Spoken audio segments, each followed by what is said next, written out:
Ed, I've been speaking with um, B, that's Demon Balthazar from my book Conversations with Demon Balthazar. I've been speaking with him, Ed, about death and how all the deaths that I've come across, Ed, in this lifetime so far, every last one was murder. And if you go, Ed, into what is there such a thing as natural death? There is the concept of souls leaving the body. Now the soulless they're always they are going to die. There's mandatory death for them because they don't have the soul energy cycle that we have. They are an inertia body. They're like if you push a car a little bit, it will move forward a little bit and then it will stop because it doesn't have its own engine. So they don't have their own engine to keep going, whereas souls do. And we're like the very tiny minority, Ed. So the vast majority of bodies, Ed, they're going to die of the population right now, and perhaps been so for a long time now. But as far as humans, Ed, I have my own family, for example, and Ed, until my great grandfather, everyone, great grandfather, the whole family, there was no graves, and because they all actually kind of faded out in the sense that they were there one day and then they were almost there. You know what I mean? And I've been told so much about this, but I never thought it at the time to ask. So I was asking B about it. And he told me, Ed, that, I asked him, if they didn't die, then why aren't they around? Where did they go? What happened? And he told me, Ed, that the reason that we don't see the people from like 1,000, 2,000, and some of them, Ed, he told me they're like 60, 70,000, like even more than that. If you go, Ed, if you count how many cycles they've lived in the same body, then they just it's infinite go back. And when I asked them, why don't we see them? He said, Ed, that the thing about time is that if you're looking at the mass consciousness, Ed, there is a frequency of consciousness which marks a particular time in a particular place, Ed. Like, for example, in 2025, in let's say in Boston, there is a particular consciousness. Whereas, Ed, just outside of Boston, there might be a place which doesn't have that consciousness because nobody carrying that consciousness was in that place. Or whoever was in that place was carrying a different consciousness. So, what B was telling me, Ed, was that the vast majority of people who were, let's say, who were alive 500 years ago and who are still alive, they are still in their mass consciousness of their time. So their bodies have not died, but they are not visible to us here because we are in a different frequency from them. And Ed B told me that the vast majority, Ed, of living beings are not dying at all. They are staying in whichever consciousness they are staying in. That's it. Ed, the animals, the lions, the tigers, they are actually shape-shifting as in time jumping, because they are staying in their consciousness. And that consciousness, Ed, is different from like one place to another. So B told me, Ed, that the concept that the whole of the thug world is under the same time and in the same consciousness is pure bullshit. It's pure bullshit, because there are right now, when I'm telling you this, there are places with the frequency consciousness of 2,000, 3,000 years ago, and there are people there, Ed, who are living in that consciousness, who didn't die from 2 or 3 thousand years ago. Their life is still continuing, but we and them are not in the same uh, dimension, so to speak. So that's why we don't see them, and I'm thinking they don't see us either.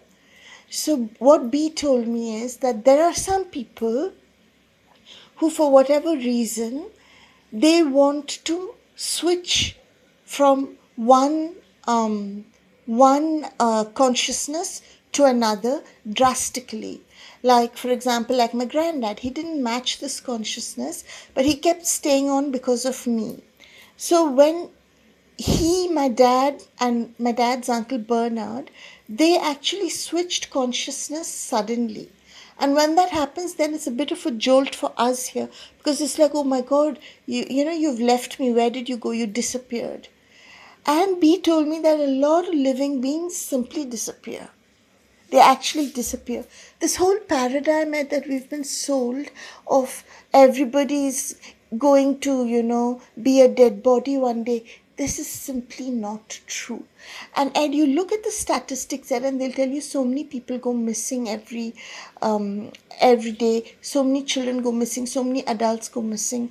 Now, Ed, there are those, Ed, who are not going missing but who are being kidnapped and used for ritual torture. There is that, the fake population, and that's what they're going through.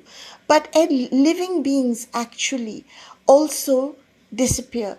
And this is why, Ed, the thugs are so crazy, wanting to tag, wanting to microchip living beings to prevent them.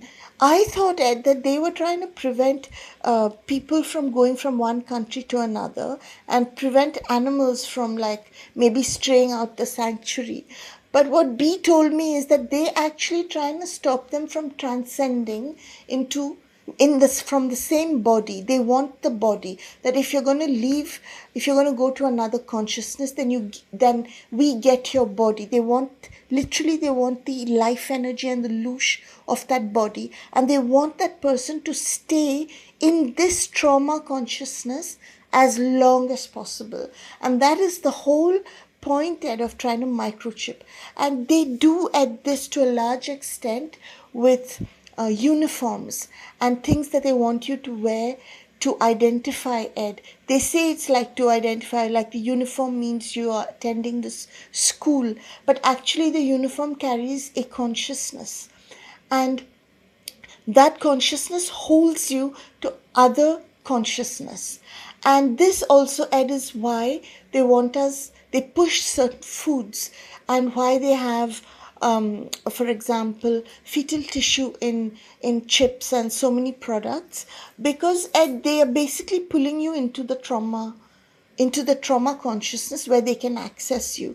Because otherwise, all living beings, including humans, we're disappearing all of the time. We're going into whichever consciousness we're going into. And they're trying it to hold us back with physical carriers of consciousness.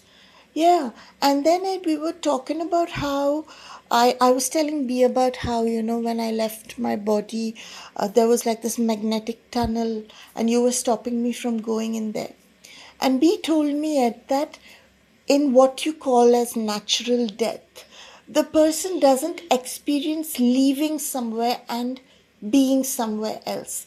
That experience of leaving the body is essentially, Ed, a trauma induced experience, where it's actually literally unfinished business, where you lose that much of, you put in so much energy, Ed, to develop this body, and then you have to leave it behind to start all over again. And the body itself, Ed, he told me, the body itself, Ed, is a form of energy. I'm not talking about the soulless, Ed, because that's a sort of inertia kind of, it's a dead body that doesn't have a living soul running the engine, Ed. But an actual living body, Ed, is itself a form of energy, itself on its own. It is itself energy. And we leave that much energy behind, and then we start over, to generate a body again. And Ed, what B told me is that, first of all, this is a very small number of living beings that ever go through that. And secondly, normal and natural death, Ed, like I asked him, then why did anyone leave their body behind for burial? Like it's written in the Bible that Abraham and Jacob and everyone, they left their body, and then the body was put in the cave and everything. And then he told me something that stunned the living daylights out of me. I mean, I'm so stunned, Ed. I'm like mind blown, Ed. He told me, Ed, that if you look in the Bible and you look at older accounts of death, you'll see that they did not put the body in intending that it would decompose. Rather, they placed the body in a state of storage for the person to come back whenever they wanted. They were leaving the body as part of a spiritual process, and this is a spiritual process that is documented very well, Ed, in the eastern and the occidental part of the world, where a lot of people go into meditation and they will leave their body in the meditative state or lying down, and they will go into other dimensions, Ed, and experience spiritual things, and then they come back. And he told me that this has been erased, this part of it has been erased from the Bible and from many ancient books, because, Ed, they don't want you to know that this is what the ancients, the few ones, Ed, whose deaths are described, actually, Ed, they left their body because they felt fulfilled, Ed, with things here and wanted to do, a spiritual exploration. So their body was not buried for decomposition, but was actually buried for them to return. And now, Ed, if you look at Egypt, you understand those people weren't mad. They were not crazy and superstitious, that they just left their bodies, that they did all these crazy things like money, gold, and all of that. They actually kept the stuff for when the person comes back. That is what they did. And this is what these motherfuckers have gone and desecrated. The thugs of our times, and they've looted and desecrated that stuff. So that is the deal, and he told me that is what was done ever. And then he told me that there are those, Ed, who will leave through a spiritual experience, who will disintegrate their body and reintegrate it, Ed, in whichever consciousness they want. And he told me that my granddad did that, and so did my dad and Bernard. They disintegrate and reintegrate. And there is a soul, and by that I mean, like, there is a feeling of a person, a feeling, Ed, so strong, Ed. It's like a strong feeling that comes upon a person, Ed, that I got to be somewhere else, or I got to be in some other time. A pull, a call, Ed, and then that soul disintegrates from there and reintegrates in that other place. And sometimes, Ed, he told me, that other place is a timeless time, in the sense that it is an eternity outside of the dimensions, Ed, where there is the sun rising and the sun setting. In the timeless time, you know what I mean? How else can I say it but in the timeless time? Like Demon B, Ed, is in the timeless time. His awareness is there, and he telecasts himself. And he told me, he said, Jesus, for example, is in the timeless time and living as a person at the same time in different consciousness, but his main consciousness is in the timeless time. So sometimes he'll just leave a time and a consciousness, and it'll look like he disappeared, which is a common thing, and actually he's just disintegrated and gone. But that thing, Ed, that which we are told is death, Ed, that is a trauma-induced tragedy, and the person, Ed, they actually restart their body all over again and finish unfinished business, Ed, in another body, and that's how it is. But yeah, I thought I'd tell you about this, Ed. This stuff is like, yeah.